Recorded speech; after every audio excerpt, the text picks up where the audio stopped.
Boleh percaya, boleh tidak, ketika kecil, saat saya duduk di bangku kelas 3 SD di Surabaya, mata saya tiba-tiba juling. Waktu bangun pagi, semuanya kelihatan jadi dua. Saya kaget.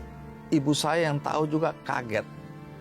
Karena waktu itu kami masih tinggal di garasi rumah orang dalam kesulitan ekonomi. Di satu sisi, ibu saya dengan perjuangan untuk mendapatkan nafkah, di lain sisi dia lihat anaknya juling, penderitaannya makin bertambah. Kami sudah ke dokter, tapi dokter juga hanya ngasih salep, ditutup, dan dokter bilang tidak ada janji untuk bisa membuat mata saya kembali normal. Ibu saya menangis, saya juga menangis, karena kata orang waktu itu, juling tidak bisa disembuhkan. Maka sejak itu di sekolah maupun di dalam kegiatan bermain di tempat tinggal saya menjadi bahan olok-olok, menjadi bahan tertawaan teman-teman. Saya dibully. Itu sesuatu yang sangat membekas, sangat menakutkan dalam hidup saya waktu itu, sehingga saya mulai mengurung diri. Karena saya tidak mau jadi bahan olok-olokan teman kalau saya berada di lingkungan teman-teman. Tapi apa yang dilakukan oleh ibu saya? Setiap malam dia berdoa.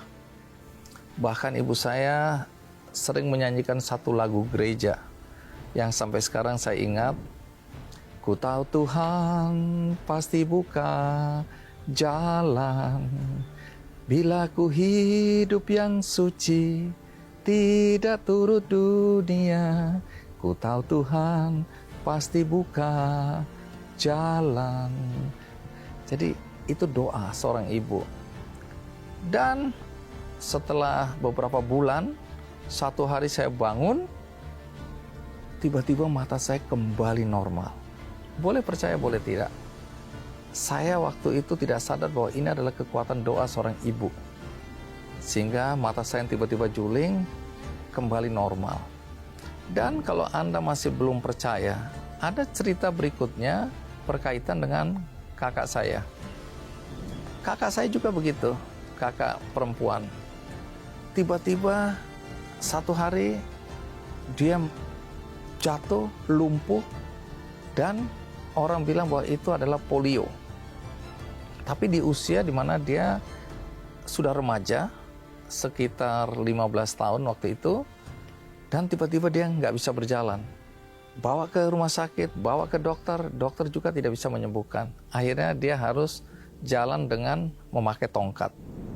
Kembali lagi, ibu saya berdoa setiap malam sambil menggosok kaki kakak saya ini dengan minyak banleng. Saya nggak tahu, kalau Anda hidup di zaman dulu, ada obat tawon, minyak tawon, namanya banleng.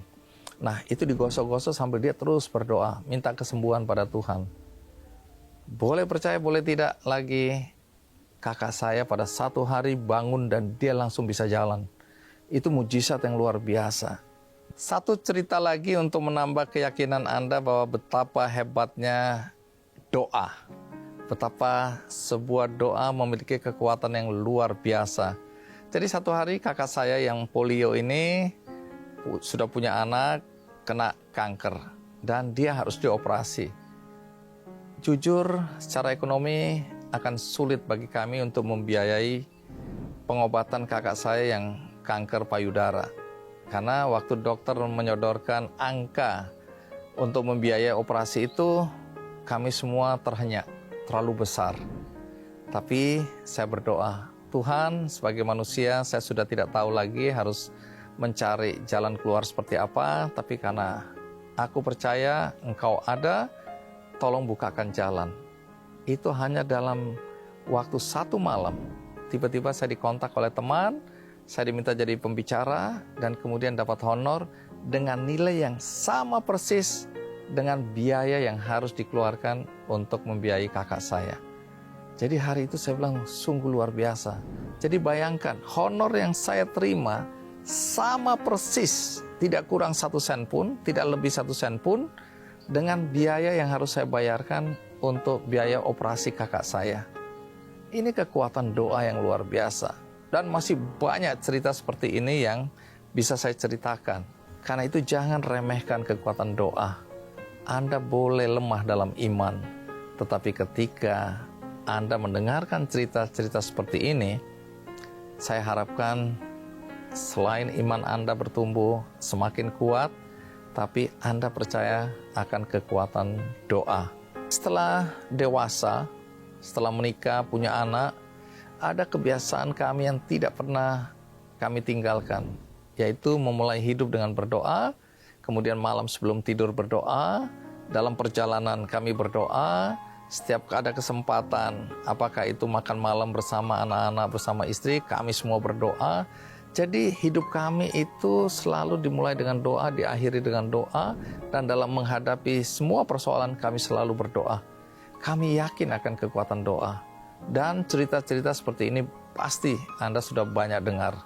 Jadi apapun agama kita, apapun keyakinan kita, kalau Anda mendengar cerita seperti ini, selemah apapun iman Anda, tapi saya hanya ingin menegaskan hari ini bahwa doa itu sungguh luar biasa. Kekuatan doa itu dahsyat sekali.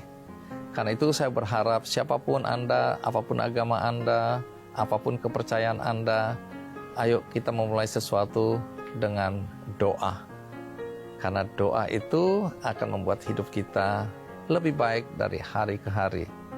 Apapun yang kita usahakan, kita iringin dengan doa. Kekuatan doa itu sungguh luar biasa.